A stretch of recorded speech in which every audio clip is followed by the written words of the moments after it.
Hey, it's the Cat Man checking in, man. Hey, look, I got a very special guest in the building, man. Hey, look, she's a super entrepreneur, y'all. She's a philanthropist, man. Hey, she's a tax guru, I swear to God. Hey, and she been killing y'all in the fashion world. And she's a walking testimony, man. Let me introduce y'all, man, to my aunt, Terrab. You dig? It's about to go crazy. Oh God, it's about to go crazy. Hey man, so how you feeling mentally and physically? Oh, it's up and down. I be feeling good, and then sometimes I just be like, oh, what do you really want? I think it's just a part of, chasing the grind. It's just, you feel up and down. Yeah. So, tell us how it was like coming up out of Third Ward, man. Oh, I've been saying lately that all of my answers to something is not what I used to say. Right. So now, coming up, I didn't have anything to compare Third Ward to. Right. But now that I'm older, I mean, it was just like a time. Like, I hate people that have to grow up in Third Ward now because you don't even get to experience the culture and what we had. The real Third Ward. I mean, from walking on McGowan Street, like every day we walked in packs. Right. 40 deep. Right. Every day. Like right now, Thanksgiving break, we would have been like 40 deep walking from what is now, it's crazy to see emancipation, what it is. Right. Totally different. Totally different. We was walking from emancipation, which we call the EP. Yeah, EP. We walked from EP to Douglas Park to Tilwester to Canfield to Sophomore. Now Sophomore is popular for so many things. We used to call it Sophomore. Yeah, Sophomore. You from the H, you gotta call it Sophomore. Actually, you was. Yeah, I was born. On Sophomore. So yeah, Sophomore and then now Alameda. Alameda, that was the other side. People that was kind of like Wichita. They claim Wichita and like Sophomore and stuff like that. So just to see what Third Ward is now, don't get me wrong, it has evolved more into a business, consumer world.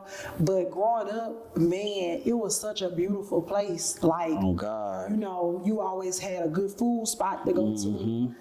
We used to go to Ollie's every morning. That was a breakfast spot. That was across from EP. The noodle store, which was on McGowan. French's has always been on Scott. Always.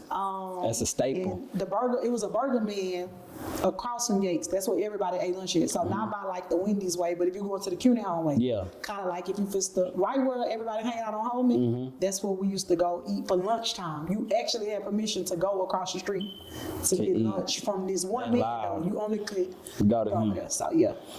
So like, how did you navigate, like being from Third Ward, like how did you navigate yourself through that? Like, you know what I'm saying? Like all the like the downfall that comes with Third Ward, like how did you navigate yourself through that? It was phases. So think about it, like when I was born, that was primarily coming over the crack. Right. So a lot of our parents, a lot of our peers, a lot of our friends, moms and dads, you saw a lot of what would be considered drug users, crackheads. Saw a lot of it.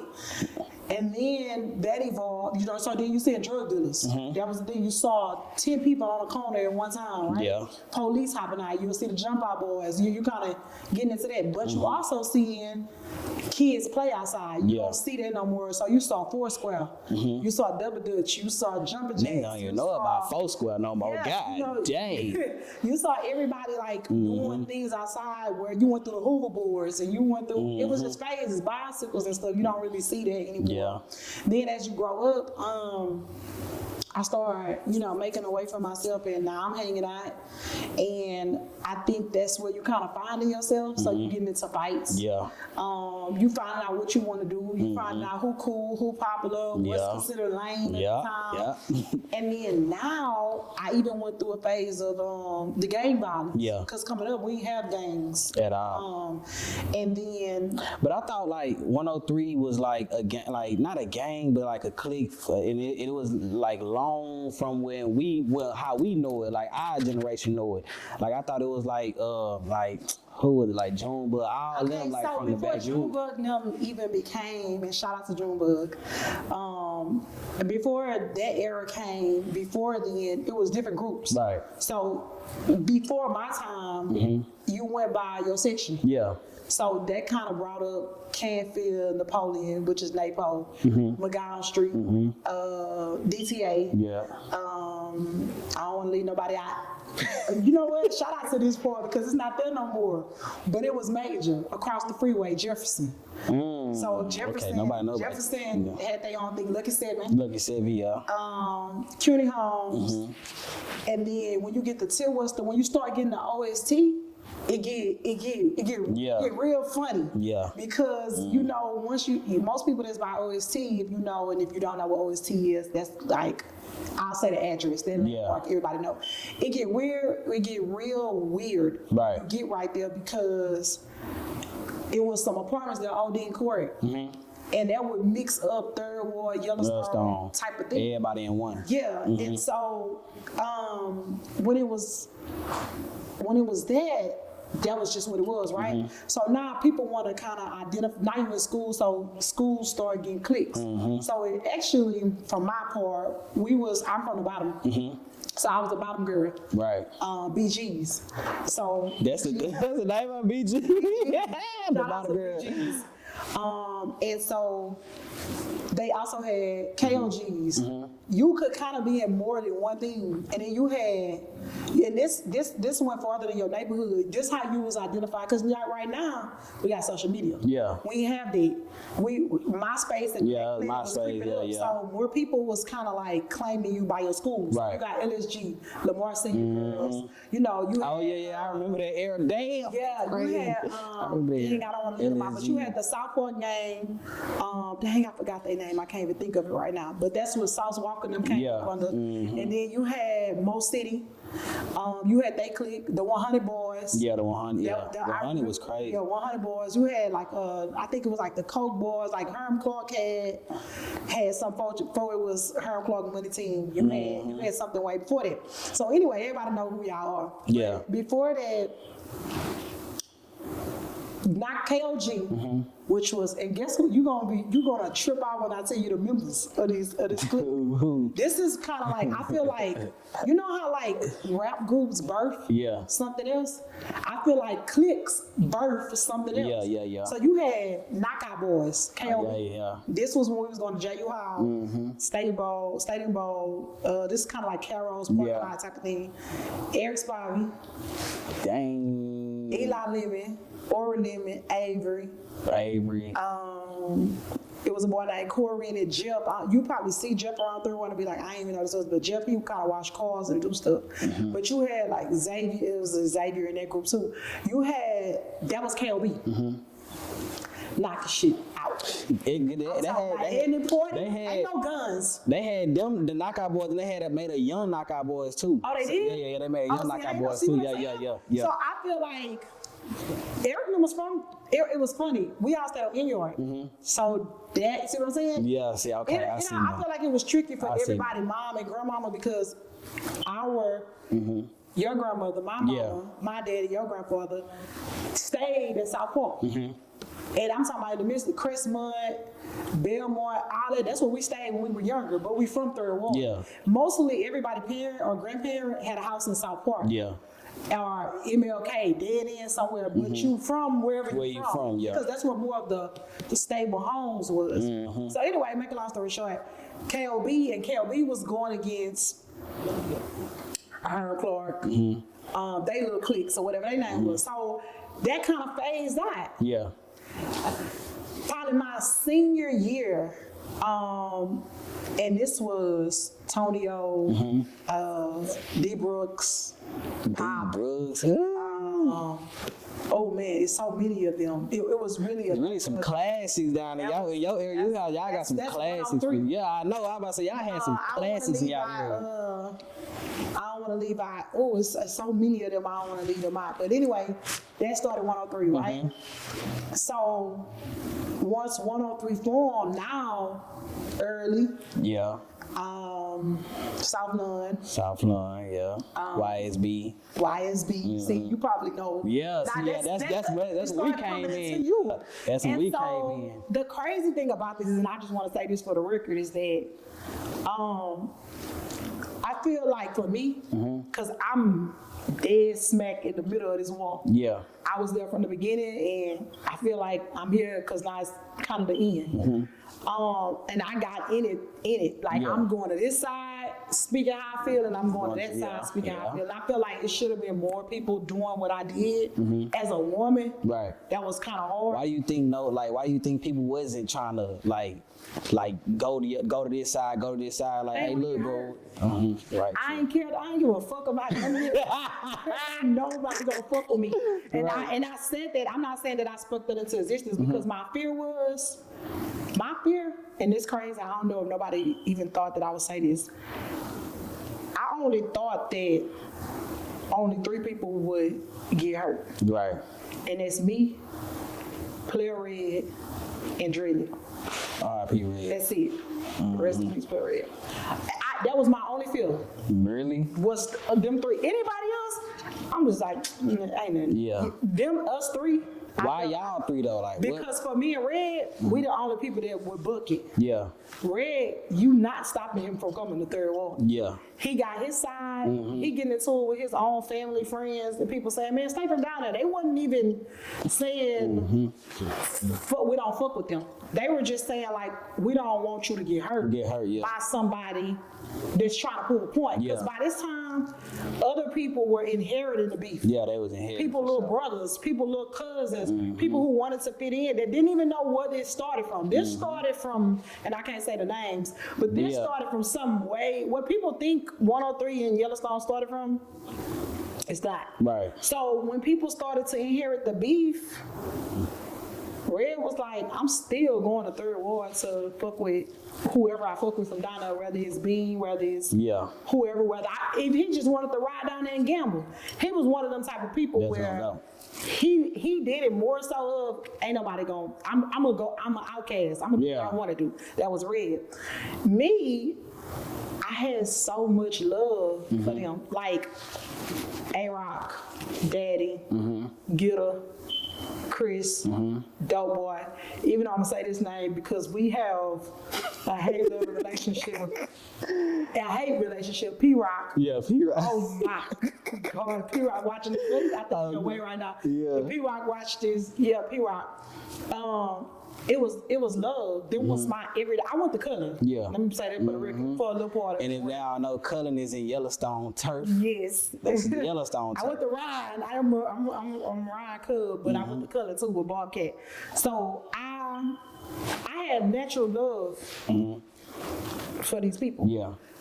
I'm from Third Ward. Right. Some of these people played on Little League football together. Right? They played at the Prince Gym together. Shout out the Game and the Prince family. These boys, some of these boys are kin to each other. Right. Somewhere down the line, it might not be their first cousin, second cousin, but they mamas and daddies went together. It's Too Tall. Yeah. You know, so it's a lot of these people that was in these families that Too Tall Daddy, I was under him, Black Chris. Yeah. That's like family. And so for me, I think I held that ground. Like, we family. Because they'll see me, sometimes they'll be like, bro, we're not trying to hear none of that. You know what I'm saying today? We're not trying to hear Like a preacher, like, Coretta look, Scott bro, King. I ain't... And then sometimes they'll be like, you know, for the record, like, don't be down there today. Yeah. Like, it's going on. Make today. sure we're Raven it. Like, Yeah. I got phone calls like that. Dang. And nobody can take this from me. I made them same phone calls. Like, y'all need to get from in front of this store. If you told me to move, I told them to move. Now, some of them, if they didn't move, you ain't moved. But I just feel like that I feel like I had a greater part in it to be like, yo, we got to stop this. You know, and some days I would be hurt. I would be hurt when we would lose somebody and I'd be like, fuck them. You know, like I would feel like that. But you know, when I go lay down, I'm just like, I just wish I could stop. I wish I could stop this, and along with other people. You know, Michelle. There was a few of us that was like, bro, what can we do to stop this? I even threw a block party. Yeah. I had Zay Diddy perform. I put Junebug on the same stage. I put Alamo on the same stage. I put a lot of these people who it kind of, you know, this, and I can't say a lot of stuff because it's an ongoing case, but it kind of gave like the YSL. Oh, YSL Boots, yeah. I watch it and I just was like, I relived through this, through that, and it's kind of like, you know, was it a game? No, because most of these people are family. Yeah, I'm about to say, you know what I'm saying? It was crossing boundaries, and I just want to say that it's so many people from both sides. It was so many people from both sides that had love, at least for one person on the from other that side. way. Yeah, for sure. And when I learned that, I used to say, be like, everybody got one. And the ones came up after, be like, I don't mess with nobody from down there, but us older ones, or you know, they had somebody. Yeah. For sure. So who was some of your biggest influence, like in the family and outside the family? Who are some of my big influence? Yeah. Inside my family? And outside my family? Inside my family, first and foremost, my dad. I have yet to meet a person, and second of all, a man. Yeah. Like my daddy. My daddy, when I was younger, and setting the foundation, number one, he took care of his family. Whatever that looked like. Facts. From working, coming home on the farm, on the barns, feeding people in the neighborhood, going to Alfreda's. Feeding the people in the neighborhood and the birds in the neighborhood. You gonna feed the pigs for sure. But to see a man now, because once you start living life, you see all different type of things. But to see a man who never had to call a woman or another man out their name, right? He had respect. Like people love him. Like, and it was stuff he ain't like, and he, you know, he might be the most he gonna say is "God damn it," you know, something like. Except for bushwhacker, that's the only. That's the only right. Like, get your ass. Yeah, he ain't like bush, man. I feel like people now put on a front that I gotta act like this or talk like this or do this to do whatever, and we don't even know this, but my story is that my sister tell me, and what my brothers and them used to tell me, like my daddy used to show up to the tea room on McGowan fresh. He wasn't from here, he's from Louisiana. But you know, a lot of women wanted to date him. Yeah. My mama ended up getting them. You know, shout out Roots, my boy Roots. How you doing? And it went from there. So I feel like that's number one. He influenced me. The women from my hood, because it's who these was the people that I wake up and see every day. Yeah. You know, you watching BET and you got idols that you looking up to, but I was literally looking up to the girls that hustle in my hood every day. And don't get me wrong, like I end up to be that coming up in the hood, to be that woman, you either hustle, you either know how to fight, or you know what I'm saying, you took care of your kids. And I knew Kiki. And I had run-ins with all these people, but I'm real enough to give props. Yeah. But May had a sister, and then I'm gonna say Kenya, DSD1. Yeah, Kenya. Yeah, for sure. Kenya real. Yeah, you know, and this other lady, her name Rochelle. People don't. She played the black, but those women, you know. Outside my family, but that's who I saw every day wake up. Now my sister, my mom, my friend, like that's without a doubt. Right. Like stay in their lane. You know, now when you grow up and you see stuff, they stay to themselves. They stayed in their lanes. That was that. I looked up to my teachers, and then outside of that, I just knew that I would be like in the entertainment industry, a lawyer. I always looked up to like politicians. I always looked up to politics dangerous. It's Dang. And when I say that, I'm saying like Sheila Jackson Lee. Yeah, She had been in Third Ward since I was a little girl. Felicia Rashad, Yeah. Debbie Allen, they from Third Ward. Beyonce, I grew up watching her at Astroworld. I remember you had the dolls, the Oh, Beyonce my- dolls. I used to be like, what the Tell hell? nothing about Destiny Child. Destiny Child doll. So you know, being that all these people are from these names are from my hood. Yeah, from Third Ward. Yeah. So they definitely were some of my inspirations. Yeah. So when did you know you was gonna like fall victim to like, you know what I'm saying, like being in the streets, like, you know what I'm saying, hustling and doing what you do? I did. I don't think that I slipped to victim. I ain't Okay, fall you ain't victim. fall victim, you slipped Yeah, I victim. slipped. That's You different. know how you slip? Yeah, yeah, yeah. It's like Damn. I don't just hit the ground. I slipped. Cause it had to be that moment you be like, man, they out there getting money. Like, I gotta do something like this. They over there ain't working. What they doing ain't working. I gotta go get some money. And the only way I get some money is jump off this porch and go out in the street. Never. And- Never. I never felt that. I always had.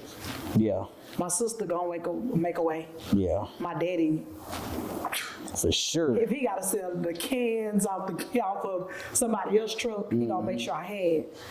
It was more so of like, I wanted more for them. Yeah, Once I started having my little days where I would go out with my friends, or even when my sister, we used to go to Dr. Blanton's house, her godmother, and do stuff like that. And this for Fresno. yeah, I was already even know. built Yeah, up. yeah. Yeah, and you know, Pearland, I would see these houses and I'm like, why we don't stay in nothing type like of- this? yeah. You know what I'm saying? We literally was going to her house every weekend, and this at this time, it's a mansion compared to Yeah. where homes are now. For sure. So I'm like, she this close to us, and why we don't got this? I never asked, but I was after it. So me hustling and me jumping off the porch was more so like, this to be what Yeah. was content for us. This not because my dad and my sister and them was all right. Yeah. They wasn't greedy people. They wasn't trying to put on for nobody. They was good with what they had. They made the best of what they had, and they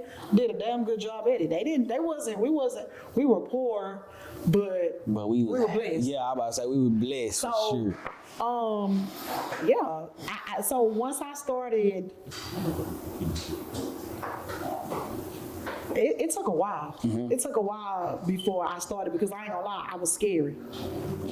I wouldn't have thought that shit. I wouldn't have thought that at all. I'm Shit. so motherfucking scary in fighting and hustling, 'Cause y'all- whatever. I was scary. So it took a little minute for me to fight. It took me, I got picked on the most. Michelle, literally, I always had to kind of like stand up for me. Somebody was always bullying me. Yeah, it was Because people it was always kind of got like, she thinks she better than everybody. Yeah. They always made sure I looked it neat, Yeah. clean, hair done, stuff like that. And then I was always just at the box. Yeah. So I think that in my mind, I'm like, oh, this how they getting Yeah. this. Yeah. This how they getting that. Oh, I'm about to get this for my people. Yeah. I'm about to do this. That's how I feel. For sure. Yeah. So then you get Raven. From the biggest dope boy in the hood, the biggest dope boy in the hood, baby. Like, how did y'all even meet? Like, how did that even come about? Because I still be want to know, like, what the hell? Like, how did that happen? I remember when I first seen Bean, she was like, yeah, that's Terrab baby daddy right there. I was like, how did she get him? You know what? To his defense, Oh my God. to his defense, I feel like what you just asked. First, I met him with McAfee. Rest in peace, McAfee. Rest in peace, McAfee, dog. What the hell? We were at school. Now this how, and I mean you're about to know about what I'm about to tell you. It get mixy, and this why they started 9th grade centers because at this time, if you just had graduated from Yates, or if you was older, just say you're a year out Yeah. from school, we all hung together in the same groups. It wasn't nothing there, no separation of like, oh, you grown, or you not. Yeah. You really in them same. Once you hit Yanks, pretty much when you at Ryan, I about to say once you hit Ryan, Ryan, really. you in the you can't wait. You at Yanks every day. Before we get out of school, we running the Yanks, watching the band play, whatever. And so I met him.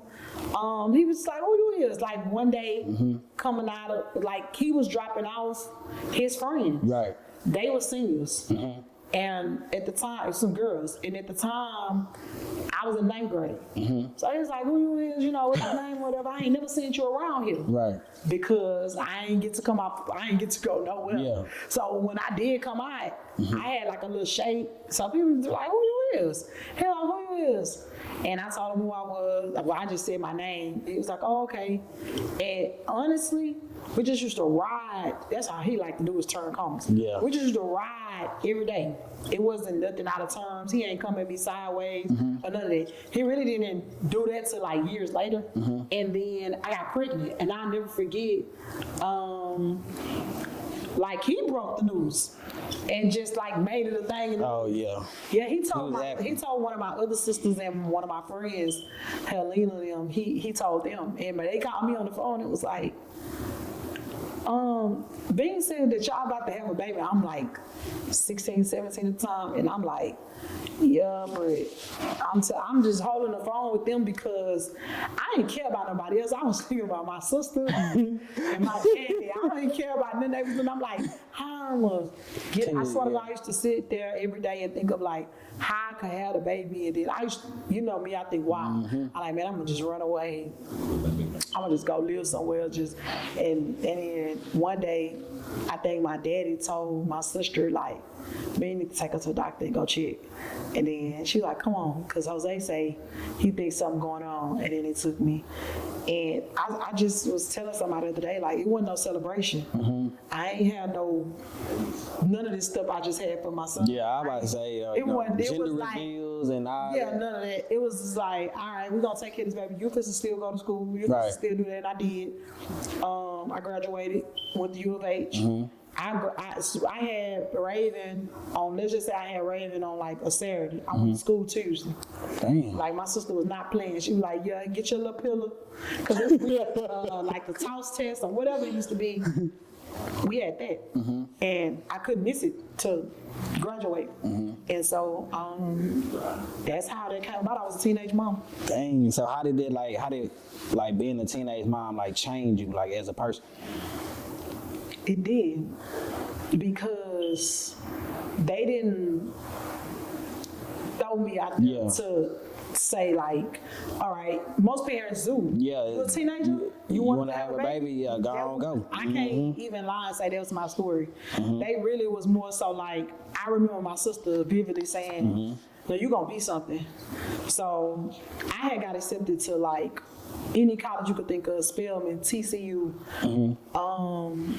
everything. So I was even looking up programs there that accepted families like with a baby and stuff. But U of H was cool. Like until I found out they didn't have, at the time they didn't have a law program. They had a pre-law program. I was going to school to be an attorney. And so no, it wasn't. I didn't have to just dive into motherhood like that. They was just like, no, you need to go. They in our house, as you know, they got this motto like, stay a kid as long as you can. As long as you can. Okay. You know, yeah, they took off.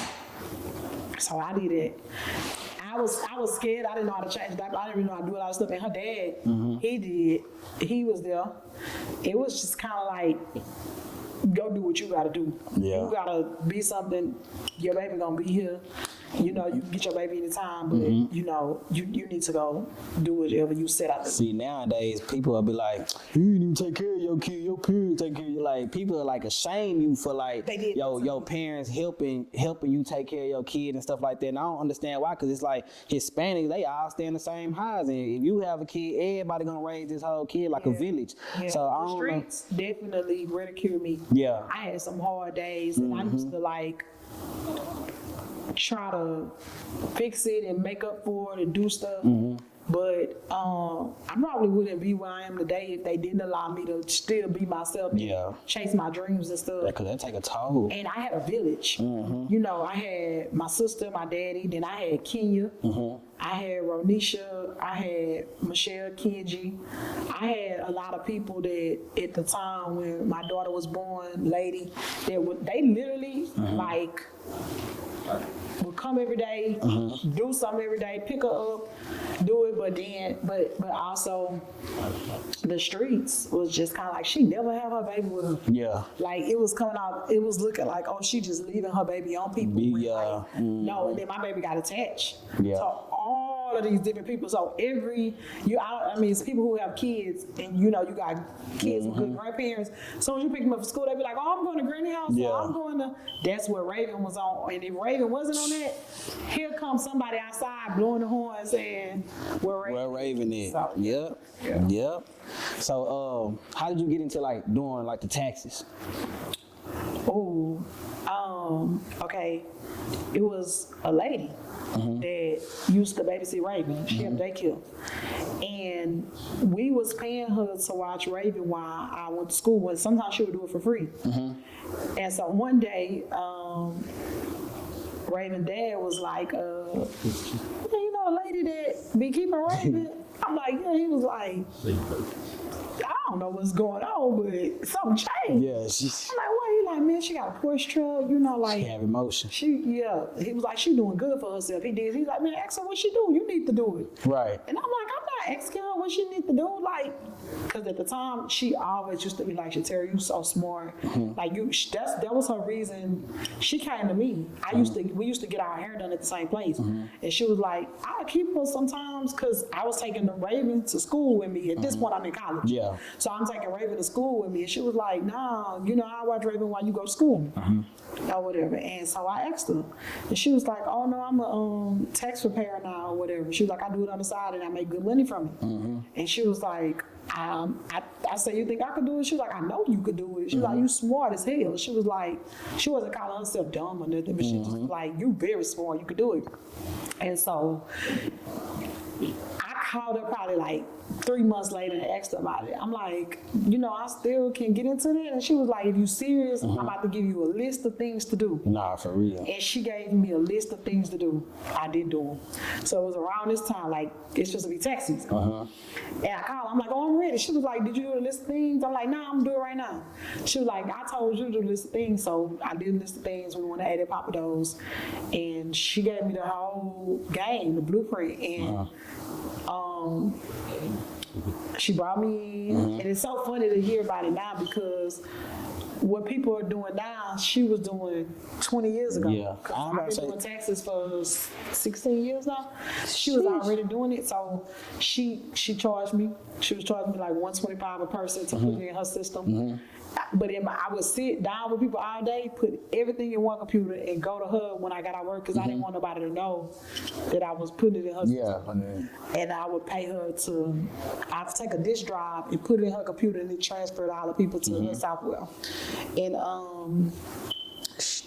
I turned it into my own thing. Yeah, I ain't gonna lie, you went crazy with that tag. I remember the first time I even got introduced to it. Like I remember you told me to come to your office one day. I was needing something to do.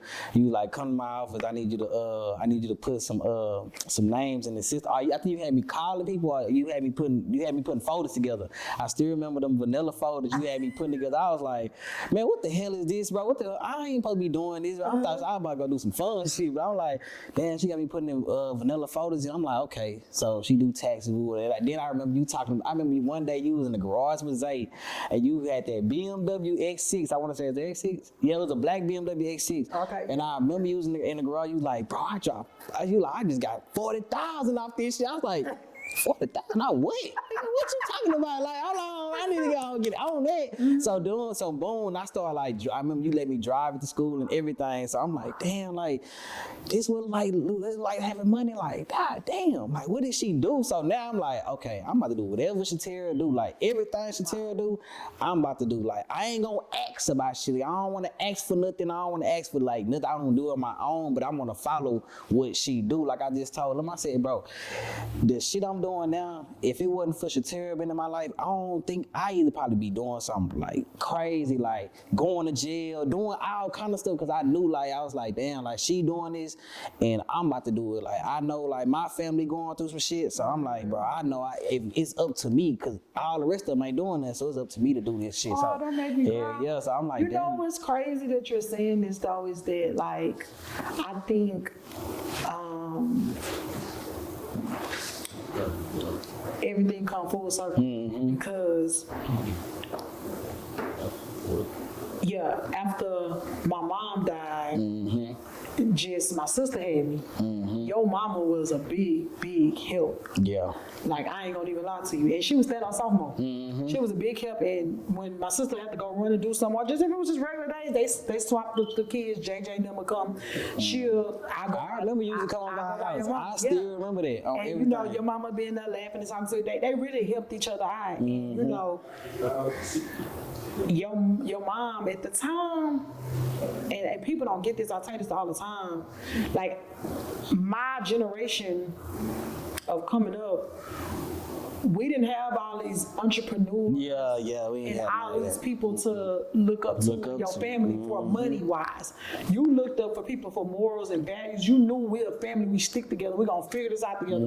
If we low on groceries over here, you can come get groceries from over here. If we low, they don't do not do that no more. You can come borrow money till you get your money back. We was more bred on like sticking together. It wasn't on no cap stuff like, oh, she having money, oh, she pulling up in the Benz, and oh, you know, they just got a new car. No, when you found out, such and such work at Toyota, can get your car. The whole family, your daddy, going, everybody going. You know what I'm saying? Whether it's an ex-girlfriend, new girl, everybody over there getting a car. So your mom was like real big on like support. Even when she wasn't with my brother no more, she still was in our family. Around. To hear that, like I look at it sometimes, and I in my career, it's been a gift and a curse for it because taxes have two apart relationships for me, and then like for you, and then even for my sister, I just be like, people don't know. I kind of get mad at the industry sometimes because of what it has. I know what it has done for my family. Yeah. I know what it has done for my friends, and just to hear it right now is just kind of like, okay, you know, that's why I still get hopeful, because whether it was short or long, it did something. Yeah. You know what I'm saying? It's been times when you was there, I was able to buy my sister a car. You know what I'm saying? I was able to go, you know, give this. I'm there for a hard time. Sure. You know, I done paid for a couple of funerals and you know what I'm saying, a lot of GoFundMe's, but I have to say that it's from my career. And you know what I'm saying, I invest in it. We went to seminars and conferences a lot of times and stuff. So I really am happy to know that like something I did even much gave you, like, because we didn't know what you was gonna be. Yeah, I ain't gonna lie, nobody knew. You took after your dad, and y'all actually you gave Mike Epps, you gave some. Entertainment was definitely, we knew you for sure it's gonna be entertainment. You never was afraid to make a joke, do something. You laughed when nothing was funny. You was laughing. So to see you doing cap season, like it's and I still remember you telling me too, like I tell my girl this all the time, I be like, bro, cause we be getting into little arguments, and I be like, you don't understand what I got going on. Like, you don't understand this part. And I was like, Chantel used to always tell me, cause I remember one day I used to be like, nigga, why you ain't doing this? Why you ain't doing that? And she used to always be like, when you get a business, you gonna understand what I'm talking about. Cause I can tell you all these things, but you ain't gonna understand cause you ain't got a business. So now I'm in it, I'm like, this shit came full circle. Like, now I understand, and you not gonna understand until you get a business. So now it's like a ripple effect. Like I can tell you all these things, but you not gonna understand it until you. People request things from me. Yeah. That is, I don't got nobody to even, right now, today, November, whatever the day is, 2025, I don't got nobody that I could call and get 30,000 from. Like, or if I did, I don't even feel comfortable doing it. I've had people literally call me and say, hey, I need a favor. And I'm like, what's the favor? I need like 25,000 to God damn. You know, but, and also let me say it in another way. I never knew that I was gonna be the pillar for my family. I told you when I first started listening, that's what I wanted. Yeah. And don't get me wrong, because I can't cure everything that's going on in my family. Some stuff God gonna take them through. They gotta go through it. Yeah, for sure. But you know, people will look at you and be like, "Boy, there ain't no way that her nephew's supposed to be ever having a bad day." Yeah. You know what I'm saying? When she riding around here in $100,000 for sure. People definitely hit me with the, why you don't actually tell her, man? Look, first of all, I ain't about to do all that. Like, I ain't got to. I tell God all the time that I'm thankful for, like, if something was to actually go wrong with y'all know that I could probably do something. But you know, but people naturally think that, like, you literally waking up every day thinking or knowing, because sometimes I don't know what my family going through. Right. You know, people keep it things they say. They're not saying, "Oh man, today I ain't got $1 to my name." Yeah. You know what I'm saying? You don't actually know that, but if you do know, your responsibility becomes bigger, because even if you're not giving, the back of your mind, I'm sure you're thinking about your digger and your mom and them, like, bro, one day I just want to walk in and just, and even still, the irony of this though is we could never change everybody's situation. Yeah, you can't. Never make it. Some people just gotta live that life. Yeah, some people gotta live that life. Because what God got destined for somebody, or whatever their journey is to go through it, it's just not gonna be for us to cure it. But we definitely try. So, tell us, like, some of the struggles of owning a company, like, you know what I'm saying, like owning, like being like owning a company, you know what I'm saying, and like having a team around you to, you know what I'm saying, to build your empire in the tax world. What are the struggles? The number one struggle, I feel like, for any CEO, owner, founder, is finding people who are passionate about what they do, and also sticking to it. Because I'm not gonna say that a lot of people be like, "Man, I am passionate, but I need my bread." Yeah. It's so hard to find people that know, like, as long as I'm doing what I love, the money is gonna come. It's gonna come. And I've had bad days too, where I'm like, I'm not sure this is what I'm supposed to do. Yeah. You know what I'm saying? I'm not sure. This, I don't know. And this even with taxes. I done had bad years in taxes. And so, you know, just finding people who are consistent and who don't want to do what you're doing and take that light away. Like, I love to work with people who, like, don't agree with me. It's been times where you like, nah, Shatira, I ain't doing it like this. I'm doing it my way. And, you know, it's times when I tell you, like, nah, Zach, you got to do it like this. This is the only way that this is going to happen. So I feel like that's number one, finding people who are passionate, who are consistent, who are trustworthy. Who are trustworthy for sure. Because even if they're not good at the skill, knowing that you can trust somebody, you can find somewhere to put them because you trust them. Yeah. Struggles, knowing when to pivot and knowing when to scale back. Nah, for real, that's the most important thing. Knowing when to pivot. Don't want to look like that. Yeah, a lot of people don't want to look like they losing, or like, oh, my business closed, so now I failed, or scared to go get another one because of whatever reason. Yeah. So both of those are two different things. Sometimes you need to scale back. Sometimes you need to be like, nah, we don't need this. This is all we need. I don't need 10 people to work. I can't afford 10 people to work for me right now. Right. I just need 3. If I get 3 good ones, they could probably do what 10 doing. Yeah. Or knowing when it's time to take off. Because that only comes around so many times. So when it's that time, you gotta get on you sitting there like shaking, like, I'm scared to take off. You might miss that and you gotta wait. It's gonna come back around. I think people don't understand that in business. Business goes into a revolving circle. You know, so sometimes it gets stuck. You be still staying still, and it's like, all right, how can we make that circle again when we was booming, when it was going crazy?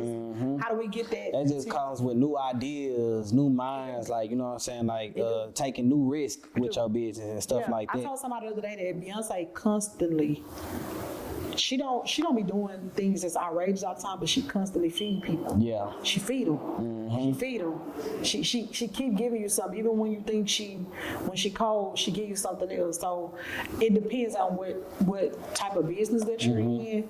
But I definitely feel like whatever it is, you can't slow up on. Yeah. You know what I'm saying? You gotta find new ways to keep reinventing yourself. And yeah. So like, what was your thoughts like when people was on the internet calling you a scammer and stuff like that? Like, cause they was going crazy. I ain't gonna lie. They were talking about. I was like, hold on, wait a minute. Like, damn, he like, I don't know how to be a scammer, but damn.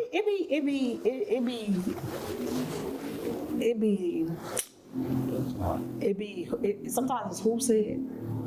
Sometimes it's where I'm at. Sometimes I feel it. Sometimes I wake up and I'll be like, I don't give a fuck. Yeah. And then some days I wake up, I be crying. And it's like, yeah, it ain't your first time hearing it, but it's like, all right, it hit different today. I'm a part of the problem. Right. Yeah. I think I'm a part of the problem of people saying that I was a scammer, I am a scammer or something because I never cleared it up. Right. And we get accustomed to saying, I don't give a fuck what nobody say about me. Yeah. I mean, cause you can't beat these people on the internet. Like, it's no way you can beat these folks. Like, you can clear it up, but it's like, But I'm still gonna have this stop type shit. the goal isn't to be beating them. It comes a point in time where it may be somebody that's watching or looking for how you're going to respond to this that you need a business relationship with or that you need to work with. So when I was embracing it, I started embracing it. I started being like, all right, they calling me a scammer. I'm about to pop it. No, for real. You know what I'm saying? No, So for real. now I'm popping it. If this what you think scamming is, then I'm about to have it my way. It's going down, and then it's scary moments to it because it's like, damn, I don't want to get in trouble. Right. They have to prove that I'm not a scammer. Right. Like, it's a lot of people that go to jail, they have to prove I ain't do it is because of I'm feeding into this attention. So now I became on a detective radar. The detective sees some funny stuff. He want to know how this come about. But I think that it must have meant something for me, for y'all, for my family. Damn, what was that? It's always Who is he? It's the girl. it's one white fucking nuggets. These y'all's? Yeah. We need to move. All right, can you knock on the door like a little bit less? Cause we in the middle of production. Yes, you need to move my kid. Okay, you can say it more respectful though. That's what I'm I've been asking. dealing with this bullshit for 4 years. Well, this is my first time here, but you can be respectful towards me though. That's all your neighbor. I'm just saying, be more respectful towards me though. That's all I'm telling you. It's okay. All I'm telling you is to be more respectful. It's okay. But the gate not working, so what's the problem? So you moved to New Orleans. Question, did you get, because I want to know this, did you get chased out of Houston? Because they've been saying, we chased her out of Houston. We chased her out of Houston. Now she live in New Orleans. Like, so did they chase you out of Houston and made you go to New Orleans or what? We gotta have you do the we gotta have you do the first talks with Terrab. Like, No. I'm trying to find somebody to do it, but damn, we should have flipped this one. Yeah. No. I was already working in New Orleans silently. I was doing taxes. With the taxes, yeah. And so I was gambling. I get off of work and go straight to the casino. They got a casino down there called Harris. It's right there, kind of like in the French Quarter downtown. It's popular. And so once I had lost so much money, or even on the cool day, we looking for shopping. It was nowhere to shop. So I'm like, man, I already had a tax office on. Yeah. I'm like, man, I might as well open up a store. Yeah. I opened up the store, and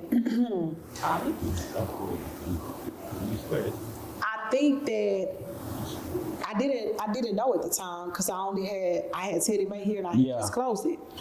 And speaking of that, I closed because Rice was doing a renovation because Friends there now, and I haven't even been over there to see. Yeah, Friends changed. It used to be live, but it's like now it's like Oh, okay. Yeah. So I was transitioning, but I should have started the business in New Orleans. Already with like store manager, staff. I started it how I started my other stores with me being included. Yeah. So with me starting it like that, it's just been a little harder to kind of get out of it, yeah. mode and let it just go on its own. And it has. Like when I was on maternity leave, it was moving into that direction. But now, you know, I'm trying to build up stores and start them with a whole staff. It starts with, we come to the city, we find a store manager, assistant manager, sales associate, sales lead, fashion associate. It has a whole team built up, and then it's just autopilot. But I feel like that that's what has kept me there. A lot of people think that I'll never my relationship, you know, stuff like that, and it's just like absolutely not. But yeah, you know, you can find out more about that. I'll talk to Terrab. Hello. So you got two. You got two stores. You got two stores in New Orleans, and you got one in Florida. What made you put the one in Florida? They recruited me. They recruited me, and the second one that I have in New Orleans recruited me. So not the second one, but the location we moved to. So usually scouts go around. Most people don't know this, but you'll say you have a scout from an Atlanta mall and they come to Houston to see like how is the Galleria thriving, and so they'll look and say, let's just say they're like, oh, you know, they just opened up Balenciaga there, they got the Webster there, they got that, and then now that person is going to whoever is the leasing agents for the company or the CEO and saying like, what would you think about bringing one to our mall? Yeah, because we got some of the same customers, or we feel like because sometimes when you add a certain store or demographic to the mall, it makes certain demographics come, or it makes certain people come. So they came when I was pregnant, and the girls like, oh, they left a card and they was trying to see if you would like to expand. And I'm like, okay.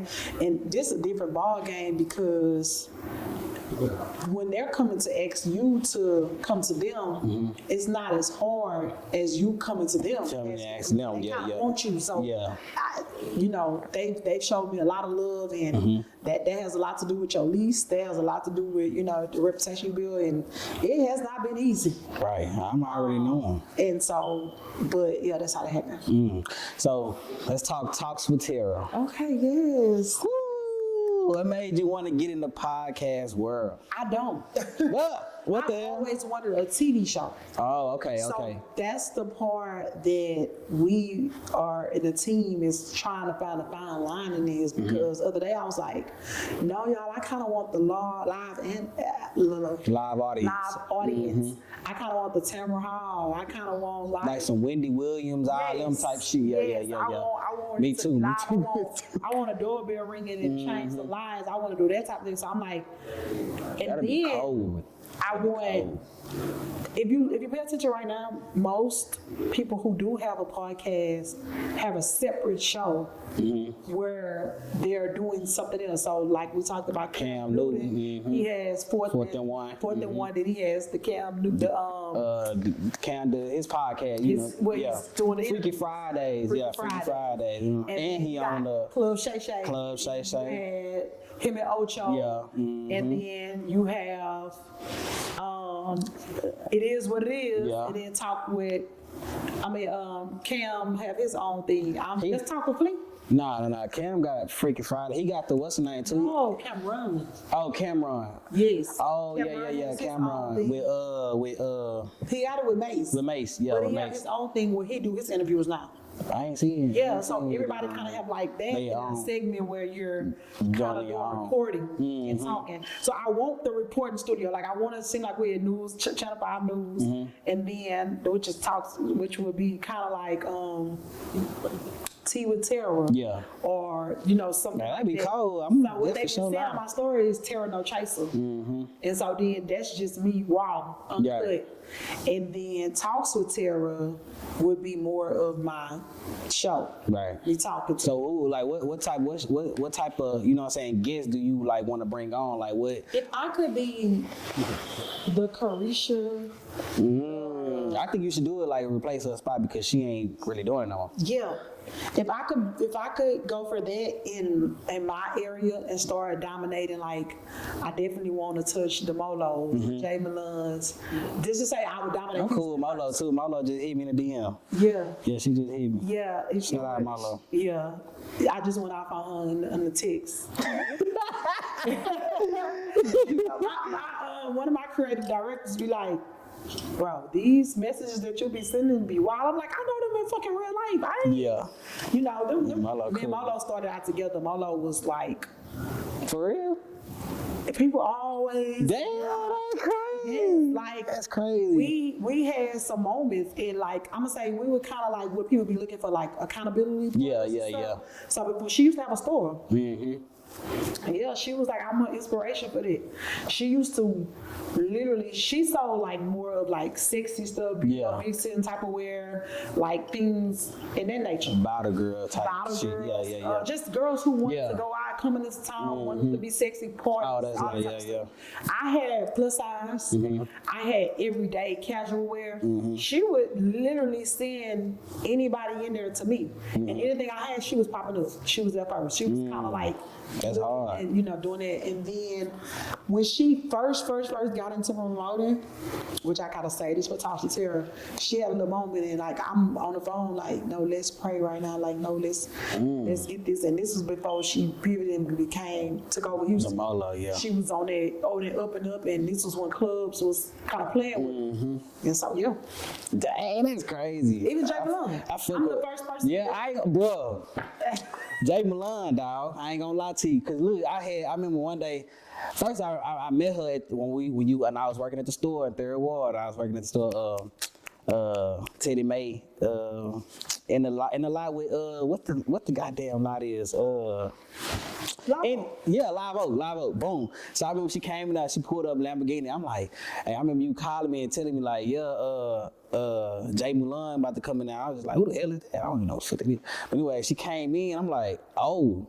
I'm like, okay, boom. I remember she trying on clothes. So you like, yeah, just let her go with it. Just let her go with it. Ooh. I'm just like, all right. So then Jay Malone, she like, you mind if I change right here? I'm gonna be coming out and doing all this stuff. So I ain't trying to scare your eyes with that. Ooh. I'm just like, nah. Yeah. I'm like, okay, yeah, you can do that. Like, well, yeah. So, but that's the first time I met her. Then she gave me a shout out on the platform. Ooh, like, yeah, she cool. She cool people for sure. She is definitely. So I'm also in a prayer group with her.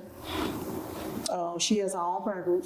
Her grandmother, and one of my other friends, Rosa, and a few more members. But they hold a Bible study every Wednesday at 9 o'clock. Yeah, I should join that.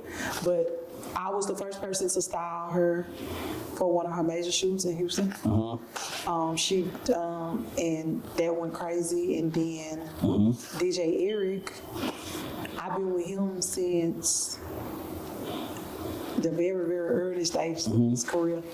He used to really be a DJ for the North Side. Damn. Yeah, he's actually, that's his side of town. And, he has his own story, so I want people to hear his story. And so I think, like, some of I shouldn't have said drop the names, but those are like, I want to take over the Houston area. And you can drop some names because shit, it ain't too many people interviewing in Houston. Like it is, but it's like non-factor. Well, I want my guests to be like, oh, I didn't know she was gonna get this person. Yeah, you can. I mean, but you can say you gonna get them and you never get them type shit. But it's like But at the same time, it's like when you get them, it's like, okay, bet we gonna watch this. Like it don't matter if you say you gonna get them. We're in the time now. It's like we want to see it and believe in. Like we want to see that shit. So you just really drop something on them. Yeah, seeing and believing. That's true, because a lot of them be like, I'm gonna be here this day, I'm out of time, so my schedule is kind of hard, but yeah. Okay. But Talks with Terra will definitely, I want to highlight definitely some of those people, and then I want to talk to people who are being overlooked and doing like a damn good job. I want to make sure we highlight and kind of like change some lives and talk about life, family, entrepreneurship. But most of all, I want my show to like change lives. And then it's like too, like you the only one like will be interviewing people in your era. Cause it's like different era. Like my era is I'm interviewing people that's now. Like y'all are now. We don't like we know people like the Molos and the people that's up there. Like, but we don't know their story. Like we can interview them, but it's like it'll be more good for you to interview them than I interview them because you know more than And like, that's how they grow. and you can relate. Yeah, you can relate more to them than what I can relate to. Okay. Cause You just motivated me. God, for real, I feel like I want to see it. I ain't gonna lie, I want to see I it. give you your flowers because we were shooting the other night and we were struggling. Nah, And this is just flowing. yeah, it's gonna And flow so for sure. I'm like, okay, I should have It's easy. I ain't gonna lie, this is so easy. Yeah. So, are you a trick?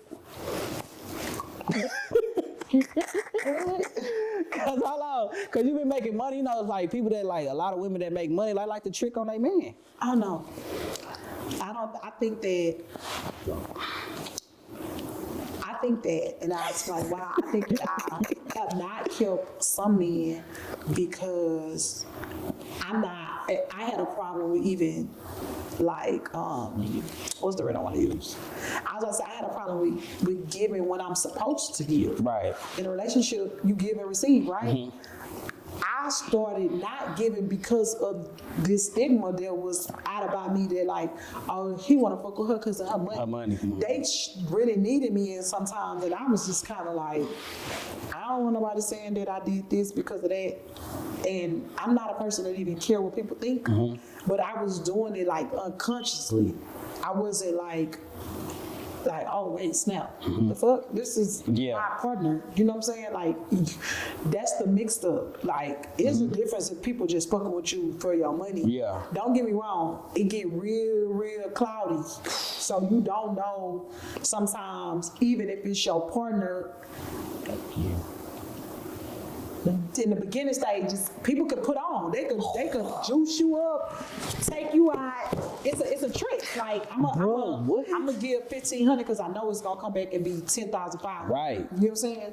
So that, but I learned a lot of stuff along the way. You know, you're gonna get used regardless. That's what I feel. That's what I feel. Do what's from your heart and do what's genuine, and God gonna give it back 10 times. But no, I am not a trick, but you know, after I got out of that, I was just kind of like, so let me say this. Back to my daddy took care of my mom. So I had it bad going after men for their money. Right. That's a whole nother ball game. Like going after people money, and that's not right for women to do neither. Right. Chasing niggas for their money could turn out very bad for you. That has turned. I done went through a lot of shit fucking with niggas for their money. So after I had a few bad experiences, I was like, oh, I don't want to experience this no more. And, you know, any real women that has been chasing a bag and chasing men for their money, you can experience all type of stuff from disrespect, from being a part of whatever they getting their money from, getting get sucked in. And then the choice of when they want to cut you off. Right. You know what I'm saying? So you gotta know what you need to do when you are getting the good. You need to be saving, investing, and whatever. Right. So and then sometimes it's just not do you really like the person? True. You know what I'm saying? So I think that after I tapped into that, I was like, I'd rather kind of deal with people that I genuinely like, and then that has everything. Has its, but do you having like so like you know what I'm saying, you having money, like do it like, cause they saying like women that have more money than men, the relationship never can work. Just like how Candy and her husband Todd just going through their divorce, because a lot of people saying like Todd wanted her money and all that stuff. That's not probably why they get Right, I know, it's insane. Because I feel like the thing about a lot of women that are successful, I don't want to say with a lot of money, Yeah. but I'll say a lot of women that are successful, I feel like they are gonna make sure that they family good, right? I think the problem come in, especially today time, is that right there. What people saying and what people thinking. This happened in one of my relationships, the most recent ones. Yeah. Current, past, whatever. How they're treated when they walk out the door because of who they are. Yeah. So now those, whatever they feeling, you know, the last person I dated, he came to me and he was just like, I don't like what be going on when I go outside. Right. He didn't have that type of stuff going on before me. So now when he go outside, he like, man, niggas walking up to me saying, what's up? I know you got 30 on you. And what's up? Let's go ahead. And, you know, the conversation different and disrespectful. He like, I don't like nobody walking up to me saying nothing like that and doing that. So sometimes what they're experiencing, just think about it. Even women, he was getting a whole, not saying he can't hold his own, he was getting a whole other caliber of women that was on go. Right. So now that's problems that he have. That's temptation. Because he might say no to 10 of them, but a few of them like damn, she do look, you know what I'm saying? So she can call my eye. I think that a lot of the energy that they intake while they're out comes inside your house. And so now that creates this tension of like, and then too, look, most of the time, us successful women, we gotta be so dominant when we step out the door. We gotta put our foot down so people won't run over us, so people won't fuck over us, so people won't do this right. Unintentionally, you bring it on. You know, you gotta literally leave that in the car and come in and be soft when you walk in. You gotta be like a baby when you come in. So it's hard to turn it on and turn it off because sometimes how we talk to our partners don't be cool when they be like, talk to. But you're so in boss mode all day at work and phone calls and Zooms and emails, you end up talking to your partner like that, and that's not your intention. Right. So I think that I think relationships can last. It just got to take a strong man. Now, what I do think that is happening more and more, you do have to date someone who either is trying to go in the same direction that you're going into, want the same things that you want out of life. I feel like if y'all got the same goals, aspirations, and ambition, now the number don't matter because we both still trying, we both still on the same end. I really think that it's like a lot of us that's trying to mix lives that your world over here is way different. Way different. And when I say way different, you got doctors and lawyers. That's two different worlds. Yeah. But good and bad and still trying to get out of that. You know, it's gonna be a journey. I don't think that it can't work. I think that you gonna have to know, like myself, I had to know in my relationship, like I went through a lot of shit. Yeah. And so it was just like, okay, you gotta go through this if this is what you want. So I just think that's the case. So I got a few more questions before I let you go. If you can give young Terrab some game, what would that be? If I could give my younger self some game, it would be to, and I just did this the other day. I literally sat down and thought about everything I had done. I've never, ever, ever, ever, ever. I thought about it. I probably still haven't did it. Gave myself grace. I ain't never applauded myself. I never, like people see me have parties and events and stuff. I don't really be celebrating the moment. I'm like that too, and I don't know why though. I never live. I don't know why. If I would tell my younger self something, I would definitely tell myself to celebrate it because tomorrow not even promised. Oh God. You know what I'm saying? So I've never celebrated and to be like, And wait, you know that you actually accomplished. Yeah, you accomplished a lot of shit. I thought about it the other day when I was looking at my phone and each store had made sales.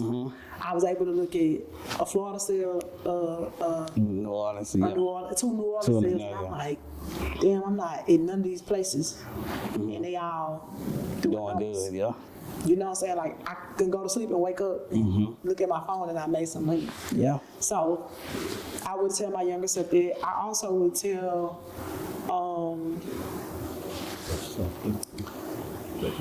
my younger self to like know when it's time to let go of stuff and people. Right. Oh, I got it. that's a mean one right there. Like, Hold on. Ooh.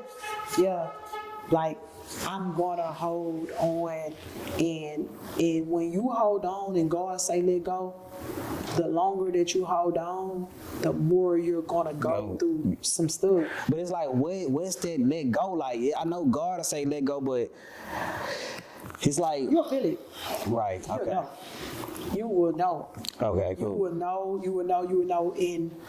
and when you don't, it's gonna be like, say for instance, like, you know how you probably had a day before when everything going wrong, and then something else happened. Just say for instance, now the tire blow, Yeah. and then you just gotta sit there, and you just kinda like, I knew I should. Yeah, shit. Yeah.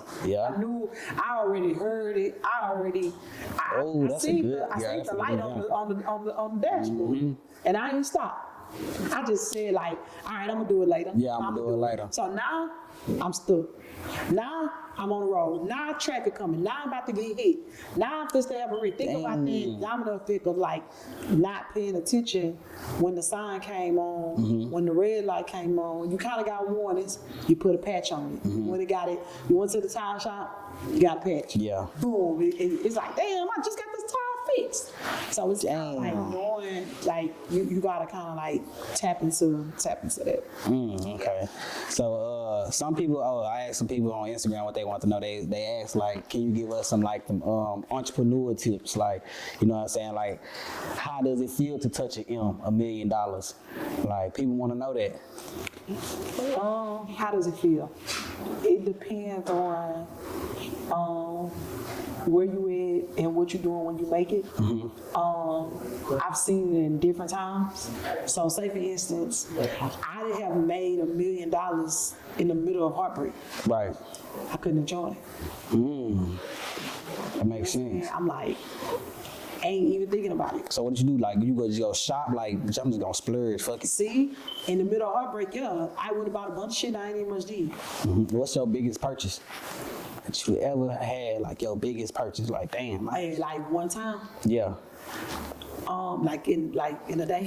One, like whatever it is, your biggest price. Like, I didn't just drop 50,000 on this. Like, god I did damn. some stuff like that. Like say for instance, like in one day, I got a couple instances.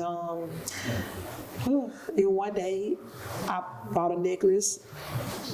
The necklace was 50, and then that's just one single purchase. And then on another day, I probably got a jet. A jet? Yeah, private jet. That's like 35, 40,000. Damn. You go to the mall, I spend like 10, 20 in the mall. Then you go to the club, spend like 5. So I probably, you know, if it's just like 35 racks on my day. Niggas be on guard. Like, sometimes, you know, like, in songs, I'm like, damn, I gotta calculate that's how my day can get. You know, like I started like really like, y'all didn't start rapping this shit. No bullshit. Living it. You know, Damn, that's probably some of my like bigger around a car in a day. I probably spent 50 on a car. I have spent 52 times on a car in a day. Yeah. Okay, two more questions. What's some promises? Hold on, wait. What was the what did I feel about getting a? How do you feel like him? Yeah, it was. So how I you feel feel good. get it? Sometimes, like, if I made the M and I was happy and I had like, just not even say it's the M. Say for instance, because it's a goal to get to the M. Like, all right, we gotta hit. I gotta hit 300,000. Like to set up the steps to hit it and to hit it in that moment. That feel good. Like Oh, I got that. I hit that Oh God. And some entrepreneur tips. And then, I be having stuff ready to like buy when I make it. Entrepreneur tips. Take yourself out of it. Business don't have no feelings. You know what I'm saying? Like, most of the time, we be in our feelings about a lot of stuff. You be in your feelings about how somebody talks to you, how you work with, you be in your feelings about somebody else's work ethic. You be in your feelings about business up and down right now. Like, you probably ain't even talking to somebody right now because of the business. But the business don't have emotions. Right. Business move for business. Even if I don't like some people, I can do business with them because this is what we get done, and you damn good at what you do. Nah, I for probably real. don't care for you on a personal level. Yeah. But you damn good. And can't nobody take that away from you. If you're the best attorney and you gonna fight for your clients, I don't want to hang with you, but I can hire you because it's business to beat this case. We get that took care of. So what's some promises you kept, and what's some promises you had broke to yourself? The promise I broke was that I could take everybody with me. That I could take care of everybody and I'm gonna change everybody's life. Yeah. I told everybody that. Damn. Everybody in my hood, but I actually have or did do something with everybody. I feel I told, and that's why I say this coming back on giving yourself a clap on the back. Even if I have took them out of Third Ward and I took them on a trip to Conroe or Galveston or one of my lavish parties or something, that got them out of that mode in a minute and like, they got dressed up and they did something they never done before. Right. Did that. Now, alongside of that, I done took a lot of them on trips and doing things of that nature, but I broke a promise of thinking I could change everybody's life. What's the promise that I kept? I think that I have kept, and this is a tricky one, to remind myself. Got to. Yeah, but now with evolving, you gonna change. You got to. And So, it's gonna happen anyway. And it's people gonna something crucify you for changing. But being who I am and staying loyal to myself and I ain't never on the cap shit. Right. I ain't This never- cap season. Yeah. And also just like giving back. Right. I'm always gonna do that. For sure. Yeah, I know what it's like to come from nothing. So I think that's one of the things I've kept, and some things I still want to do. Like I want to speak at Yakes. I want to start a program for the girls and boys there, and I definitely want to just introduce therapy and mental health help in a better way, in a different way where people don't feel like I'm talking short. I'm doing something weird. I think getting therapy and getting help much sooner for some of us Can help us out for sure. So, Raven want to know who your favorite child is. Raven asked that? What? Raven say who your favorite child, cause these now like who your favorite child. What? Both of them get on my Right. nerves. Oh God. So, other day, it was 3 a.m.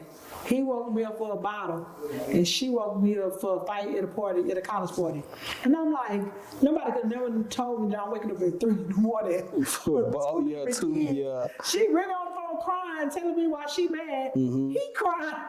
I was sitting there like, you mean to tell me I got a grown up and a child crying at the same time? That's crazy. I don't got no favorite. I think that I had them both at the right time. Yeah, I gotta tell Raven all the time, I had them in a good enough age to where she don't feel like keep taking her shine. Oh Not yeah. taking- But then in the end, people be like, people want to have them close because like I you ain't do. gonna play with each other. Who-wee.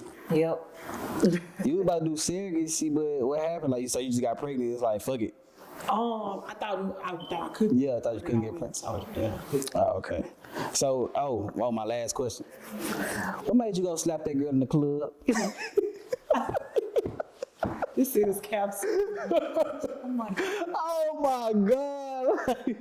No, there's no cap. Which one? Damn. I know I seen when you walking in, you slap somebody, you like The whole thing on there? yeah, it was the whole thing.